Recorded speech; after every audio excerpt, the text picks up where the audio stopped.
Hello दोस्तों, आप सभी का स्वागत है मेरे YouTube channel education with Chhotu sir के साथ। दोस्तों, हम लोग पढ़ रहे थे नागरिकता।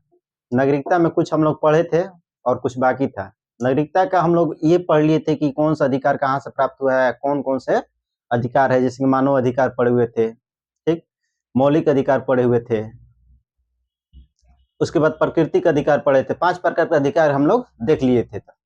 लेकिन हम लोगों को पांचों अधिकार में एक अधिकार पढ़ना है, मौलिक अधिकार। मौलिक अधिकार हम लोगों को देखना है। तो मौलिक अधिकार का भाग क्या था? मौलिक अधिकार का भाग क्या था, आप लोग बताइए। मौलिक अधिकार का भाग था 3। भाग कितना था? 3। इसमें कहां से कहां तक आर्टिकल दिया गया है? मौलिक अधिकार में कहां से कहां तक आर्टिकल दिया गया है? 12 से लेकर 35 तक। और बताए थे कि मौलिक अधिकार को दूसरे मैग्ना कार्टा के नाम से भी जाना जाता है। तो पूछेगा कि संविधान के किस भाग को मैग्ना कार्टा के नाम से जाना जाता है? तो मौलिक अधिकार को। इसमें आर्टिकल कहां से कहां तक है? तो आर्टिकल इसमें कहां से कहां तक है? तो 12 से लेकर कितना तक है? 12 से लेकर 35 तक। आप किस भाग को मैग्ना कार्टा कहा जाता है? Magna carta. मैग्ना कार्टा किस भाग को कहा जाता है? Magna carta. मैग्ना कार्टा किस भाग को कहा जाता है बाबू? भाग 3 को। भाग 3 को किस नाम से जाना जाता है? Magna carta. उसके बाद मौलिक अधिकार क्या होता है? मौलिक अधिकार पढ़े हुए थे। मौलिक अधिकार क्या होता है? तो मौलिक अधिकार वे अधिकार है, मौलिक अधिकार वे अधिकार है जो किसी देश के नागरिकों को सर्वांगीण विकास के लिए दिया जाता है। किसी देश के नागरिकों को सर्वांगीण विकास के लिए, किसी देश के नागरिकों को सर्वांगीण विकास के लिए दिए गए अधिकार को मौलिक अधिकार कहते हैं। आज हम लोग देखेंगे कि भारत में मौलिक अधिकारों की मांग किसने कब की थी। भारत में मौलिक अधिकारों की मांग किसने कब की थी? डस्टर कहाँ गया? डस्टर नहीं मिल रहा है। भारत में मौलिक अधिकारों की मांग किसने कब की थी? तो देखिए, सबसे पहले 1885 ईस्वी में, कितना ईस्वी में? 1885 ईस्वी में मौलिक अधिकारों की मांग बाल गंगाधर तिलक ने किया था। सबसे पहले 1885 में किसने? बाल गंगाधर तिलक। किसके तहत? स्वराज विधेयक के तहत। किसके तहत?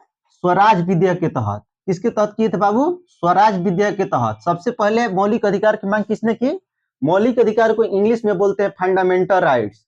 इसको शॉर्ट में कहीं FR भी लिखा रहता है। FR माने फंडामेंटल राइट्स, ठीक। तो सबसे पहले फंडामेंटल राइट्स यानी कि मौलिक अधिकार की मांग 1885 ईस्वी में किसने किया? बाल गंगाधर तिलक। हम शॉर्ट में लिख दिए हैं तिलक, लेकिन इसको समझिए आप लोग, बाल गंगाधर तिलक। किसके तहत किए थे? स्वराज विधेयक के तहत। किसके तहत किए थे? स्वराज विधेयक के तहत। उसके बाद एनी बेसेंट आई। एनी बेसेंट ने 1925 ईस्वी में किया। एनी बेसेंट कितने ईस्वी में किया? एनी बेसेंट एक महिला थी, तो इसने मौलिक अधिकारों की मांग कितने ईस्वी में की? तो 1925 ईस्वी में। इसने किसके तहत किया? तो Commonwealth will of nation. Commonwealth will of nation.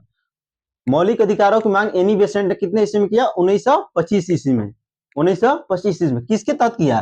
Commonwealth will of nation. Commonwealth will of nation. उसके बाद 1928 में मोतीलाल नेहरू जी ने किया। 1928 में मोतीलाल नेहरू, ये नेहरू रिपोर्ट के तहत किए थे। किसके तहत किए थे? नेहरू रिपोर्ट। उसके बाद 1931 आया। 1931 में गांधी जी द्वितीय गोलमेज सम्मेलन हुआ। द्वितीय गोलमेज सम्मेलन में गांधी जी को आमंत्रित किया गया कि आप आइए सेकेंड राउंड टेबल में। तो उसमें इन्होंने 1931 ईस्वी में गांधी जी ने द्वितीय गोलमेज सम्मेलन में जब भाग लिए, तो वहां पर इन्होंने मौलिक अधिकार यानी कि फंडामेंटल राइट्स की मांग की कि हम लोगों का मौलिक अधिकार होनी चाहिए, भारत के लिए मौलिक अधिकार होनी चाहिए। उसके बाद 1931 में कांग्रेस ने मांगा। 1931 में किसने मांगा? कांग्रेस। कांग्रेस ने कराची अधिवेशन हुआ था। कराची अधिवेशन के तहत कांग्रेस ने मांगा था, ठीक। अब उसके बाद 1945 आया। 1945 में तेज बहादुर एक सिपरू समिति बनी हुई थी। तो तेज बहादुर सिपरू समिति के तहत 1945 में तेज बहादुर ने मौलिक अधिकारों की मांग की। मौलिक अधिकार तेज बहादुर सिपरू जब 1945 ईस्वी में मांगे हुए थे, उसके बाद मौलिक अधिकारों को 2 भागों में बांट दिया गया। 1945 के बाद मौलिक अधिकारों को दो भाग में बांट गया। एक हो गया फंडामेंटल राइट्स, एक हो गया फंडामेंटल राइट्स यानी कि मौलिक अधिकार, और एक हो गया क्या डीपीएसपी। डीपीएसपी इसको शॉर्ट में लिख दिए हैं DPSP, directive principle state policy. DPSP की फुल फॉर्म होगा डायरेक्टिव प्रिंसिपल स्टेट पॉलिसी, यानी कि राज्य के नीति निर्देशक तत्व, राज्य के नीति निर्देशक तत्व। अब फंडामेंटल राइट्स और मौलिक अधिकार में क्या अंतर है? फंडामेंटल राइट्स और मौलिक अधिकार में क्या अंतर है? तो फंडामेंटल राइट्स वे अधिकार होते हैं जिसके लिए हम मान लीजिए हम लोग का फंडामेंटल राइट्स हुआ कि मौलिक अधिकार, मौलिक अधिकार का हनन होगा, यानी कि हम लोग का कोई मौलिक अधिकार छीनेगा तो हम उसके लिए न्यायालय जा सकते हैं। ठीक, उसके लिए हम लोग न्यायालय जा सकते हैं। मौलिक अधिकार अगर कोई हमारा हनन करेगा उसके लिए न्यायालय जा सकते हैं। तो ये न्यायालय है, माने न्यायालय में इसको अपील किया जा सकता है। ठीक, इसका हनन होगा तो आर्टिकल आप लोग 32 पढ़िएगा, तो आप आर्टिकल 32 के तहत डायरेक्ट सुप्रीम कोर्ट जा सकते हैं, डायरेक्ट सुप्रीम कोर्ट जा सकते हैं आर्टिकल 32 के तहत। और हाई कोर्ट जाना होगा, अगर आपका मौलिक अधिकार हनन होगा, अगर हाई कोर्ट जाना होगा तो आर्टिकल 226 के तहत, आर्टिकल हाई कोर्ट आपको जाना होगा तो आर्टिकल 226, सुप्रीम कोर्ट जाना होगा तो आर्टिकल 32 के तहत डायरेक्ट सुप्रीम कोर्ट जा सकते हैं। आपका अगर कोई मौलिक अधिकार हनन कर रहा है तो आप आर्टिकल 226 के तहत कहां जा सकते हैं? High court. और सुप्रीम कोर्ट किसके तहत? आर्टिकल 32 के तहत जाया जा सकता है। उसके बाद डीपीएसपी। डीपीएसपी क्या है? डीपीएसपी देखिए, एक विद्वान थे केटी शाह, एक विद्वान थे केटी शाह, केटी शाह। इन्होंने बताया था कि मौलिक अधिकार एक ऐसा चेक है, मौलिक अधिकार नहीं, फंडामेंटल राइट्स, गलती हो रहा है, डीपीएसपी बोल रहे हैं ना, डीपीएसपी यानी कि राज्य के नीति निर्देशक तत्व, राज्य के नीति निर्देशक तत्व। राज्य के नीति निर्देशक तत्व एक ऐसा चेक है, किसने बोला था? केटी शाह ने बोले थे कि राज्य की नीति निर्देशक तत्व एक ऐसा चेक है जिसका भुगतान बैंक अपने इच्छा अनुसार करेगा। केटी शाह बोले थे कि डीपीएसपी यानी कि राज्य की नीति निर्देशक तत्व एक ऐसा चेक है जिसका भुगतान अपने मन के अनुसार करेगा। अगर बैंक अपने मन के अनुसार करेगा, यानी कि उसके पास रहेगा तो देगा और नहीं रहेगा तो नहीं देगा। मान लीजिए कि आपको वृद्धा पेंशन मिल रहा है, सरकार ने बढ़ाकर 400 से 1100 कर दिया, तो जरूरी नहीं है कि सरकार देवे करेगी। अगर वो मतलब सक्षम है तो दे रही है और सक्षम है तो नहीं देगी।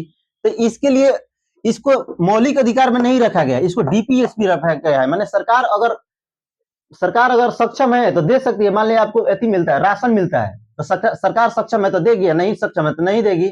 वृद्धा पेंशन मिल रहा है, सरकार सक्षम रहेगी तो देगी या नहीं रहेगी तो नहीं देगी। तो इस सबको डीपीएसपी में रखा गया है। डीपीएसपी के लिए आप जाकर डायरेक्ट सुप्रीम कोर्ट या हाई कोर्ट नहीं जाकर केस नहीं कर सकते कि सर हमारा मतलब राशन नहीं मिल रहा है, क्योंकि ये न्यायालय द्वारा परिवर्तनीय नहीं है, इसके तहत आप न्यायालय नहीं जा सकते हैं। ठीक, तो फंडामेंटल राइट्स और डीपीएसपी दो भागों में बट गया। ठीक, उसके बाद देखिए फंडामेंटल राइट्स में हम लोग का आर्टिकल पढ़ना है 12 से लेकर 35 तक। ठीक, और उसके बाद डीपीएसपी में पढ़ना है हम लोग का 36 से लेकर 51 तक। तो हम लोग का तो अभी 11 तक आर्टिकल पढ़ लिए हैं, उसके बाद 12 से लेकर 35 तक अभी पढ़ना है। लेकिन आज अभी देखेंगे संविधान में मौलिक अधिकार, माने संविधान में मौलिक अधिकार को कैसे रखा गया। संविधान में मौलिक अधिकार को 6 प्रकार से बांटा गया। संविधान में मौलिक अधिकार को 6 प्रकार से बांटा गया। कौन कौन सा वो प्रकार है? देखिए, समानता का अधिकार, समाज में समानता के लिए अधिकार दिया गया है। समानता का अधिकार को कब से कब तक रखा गया है? समानता का अधिकार को 14 से लेकर 18 तक। समानता का अधिकार कब से कब तक है? 14 से लेकर 18 तक। 14 से लेकर 18 तक समानता का अधिकार। रट जाइएगा, इसमें से कोई एगो क्वेश्चन पूछ देगा कि मान लीजिए सोशल के विरुद्ध का अधिकार कहां से कहां तक है? 23 से 24। ऐसे क्वेश्चन हर एक एग्जाम में एक बनता है। उसके बाद पूछेगा समानता का अधिकार कहां से कहां तक है? तो 14 से लेकर 18 तक समानता का अधिकार 14 से 18। स्वतंत्रता का अधिकार है 19 से लेकर 22 तक। माने आप किस काम के लिए देश में स्वतंत्र है, किस कौन कौन से आप काम कर सकते हैं, कौन कौन काम के लिए आपकी स्वतंत्रता दी गई है, इसका आर्टिकल का प्रावधान संविधान में 19 से लेकर 22 तक की गई है। उसके बाद पूछेगा कि शोषण के विरुद्ध अधिकार, 3 नंबर है शोषण के विरुद्ध अधिकार। तो 23 से 24 माने जैसे कि मान लीजिए क्या बोलते हैं उसको, ये क्या होता है, बाल छोटे बच्चों को काम नहीं करवाना है, मतलब शोषण नहीं करना है, ठीक। तो शोषण के विरुद्ध अधिकार किसमें है, 23 से लेकर 24 तक, दो को आर्टिकल इसका दिया है, 23 और 24। अब उसके बाद पूछेगा धार्मिक स्वतंत्रता का अधिकार, धार्मिक कौन मतलब आपकी कौन सी धर्म मानने की स्वतंत्रता दी गई है, कौन धर्म मान सकते हैं नहीं मान सकते हैं। आप किसी धर्म को मानते हैं तो कोई मतलब उसको रोक सकता है कि नहीं रोक सकता है, उसको पाबंदी लगा सकता है नहीं सकता है। उसको धार्मिक स्वतंत्रता का अधिकार 25 से लेकर 28 तक, 25 से लेकर 28 तक। उसके बाद पूछेगा अल्पसंख्यक की संस्कृति, माने कौन संस्कृति आप माने अपना सकते हैं। अल्पसंख्यक की संस्कृति के लिए 29-30 है, 29-30। नीचे आप लोग को दिखाई दे रहा है, नीचे एक हम आर्टिकल लिखे हुए आपको दिखाई दे रहा है क्या, देख लेते हैं। नीचे है देखिए, हाँ थोड़ा थोड़ा दिखाई दे रहा है। पहल का हो गया समानता का अधिकार 14 से 18, स्वतंत्रता का अधिकार 19 से 22, शोषण के विरुद्ध अधिकार 23-24, धार्मिक स्वतंत्रता का अधिकार कहां से है 25 से 28, धार्मिक स्वतंत्रता का अधिकार 25 से 28, अल्पसंख्यक की संस्कृति है 29-30, अल्पसंख्यक की संस्कृति कितना है 29-30। अब लास्ट एक है भाग माना 6 नंबर है संवैधानिक उपचारों का अधिकार। यहाँ पर हम लिखे हुए आप लोगों को दिख रहा होगा थोड़ा थोड़ा, देखिए हम बोल दे रहे हैं, 2 बार बोल दे रहे हैं। संवैधानिक उपचारों का अधिकार, संवैधानिक अधिकारों का उपचार किसमें दिया गया है, आर्टिकल 32। देखिए आर्टिकल 32 एक ऐसा आर्टिकल है कि मौलिक अधिकारों का हनन होगा तो इसके तहत आप डायरेक्ट सुप्रीम कोर्ट जा सकते हैं, ठीक। मौलिक आर्टिकल 32 को भीमराव अंबेडकर, बाबा साहब भीमराव अंबेडकर ने संविधान की आत्मा कहा है।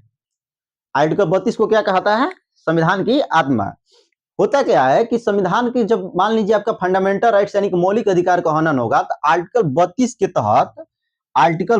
के तहत सुप्रीम कोर्ट, कौन कोर्ट, सुप्रीम कोर्ट 5 प्रकार का रीट जारी करता है, 5 प्रकार का रीट जारी करता है। वो रीट हम लोग पढ़ेंगे।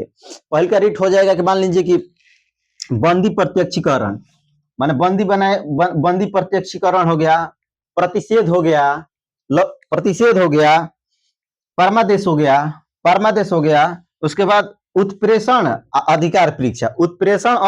अधिकार परीक्षा, ये 5 प्रकार का रीट जारी करता है। और इसमें बताता है कि आप मतलब ये काम नहीं कर सकते, ये काम करने के योग्य है तो ही कर सकते हैं। ये सब हम लोग 5 प्रकार रीट पहले आर्टिकल सब पढ़ लेंगे 12 से लेकर 35 तक, तब उसको देखेंगे। तो संविधान के आत्मा भीमराव अंबेडकर ने किस आर्टिकल को कहा है, आर्टिकल 32 को। आर्टिकल 32 को किसने संविधान का आत्मा कहा है, भीमराव अंबेडकर ने। उसके बाद पूछेगा न्याय की झारना किसे कहते हैं, न्याय की झारना किसे कहते हैं, न्याय की झारना किसे कहते हैं बताइए आप लोग। तो न्याय की झारना है जो 5 प्रकार का रीट जारी होता है सुप्रीम कोर्ट, उसको कहते हैं। उसके बाद देखिए हम लोग आज पढ़ लिए कि 1885 में स्वराज विधेयक के तहत मौलिक अधिकार को मांग की गई। 1985 में Annie Besant Commonwealth bill of nation के तहत, 1928 में मोतीलाल नेहरू, और 1931 में गांधी जी किसके तहत, द्वितीय गोलमेज सम्मेलन में गए थे गांधी जी तब। 1931 में हो गया, 1931 में कराची अधिवेशन में कांग्रेस ने, 1945 में तेज बहादुर सिपरू समिति बनी हुई थी। उसके बाद फंडामेंटल राइट्स 2 भागों में बट गया, एक हो गया कौन फंडामेंटल राइट्स यानी कि मौलिक अधिकार, एगो डीपीएसपी माने राज्य के नीति निर्देशक तत्व है, इसको हिंदी में बोलते हैं राज्य के नीति निर्देशक तत्व। डीपीएसपी के फुल फॉर्म होता है directive principle state policy, directive principle of state policy, ठीक। संविधान में मौलिक अधिकार, संविधान में मौलिक अधिकार ये तो रट जाना है आपको, ये 6 गो है याद कर जाना है। समानता का अधिकार 14 से 18, समानता का अधिकार 14 से 18, स्वतंत्रता का अधिकार 19 से 22, स्वतंत्रता का अधिकार 19 से 22, धार्मिक स्वतंत्रता का अधिकार 25 से 28, 25 से 28, धार्मिक स्वतंत्रता का अधिकार 25 से 28, अल्पसंख्यक की संस्कृति 29-30, अल्पसंख्यक की संस्कृति 29-30, संवैधानिक उपचारों का अधिकार 32, संवैधानिक उपचारों का अधिकार 32। उसके बाद सुप्रीम कोर्ट किसके तहत जा सकते हैं? Article article 32, high court article 226। उसके बाद संविधान की आत्मा किस आर्टिकल को कहा है भीमराव अम्बेडकर ने? आर्टिकल 32 को। कल हम लोग पढ़ेंगे इसको 14 से लेकर 18 समानता का अधिकार, 14 से लेकर 18 समानता का अधिकार। कि समानता का अधिकार हमारे देश में कौन कौन से हैं, किसको समान मानना है, किसको असमान मानना है, किसके साथ समानता स्थापित करनी है, किसको स्थापित नहीं करनी है, ये सभी बात हम कल की क्लास में देखेंगे। आज के लिए जय हिंद। आओ।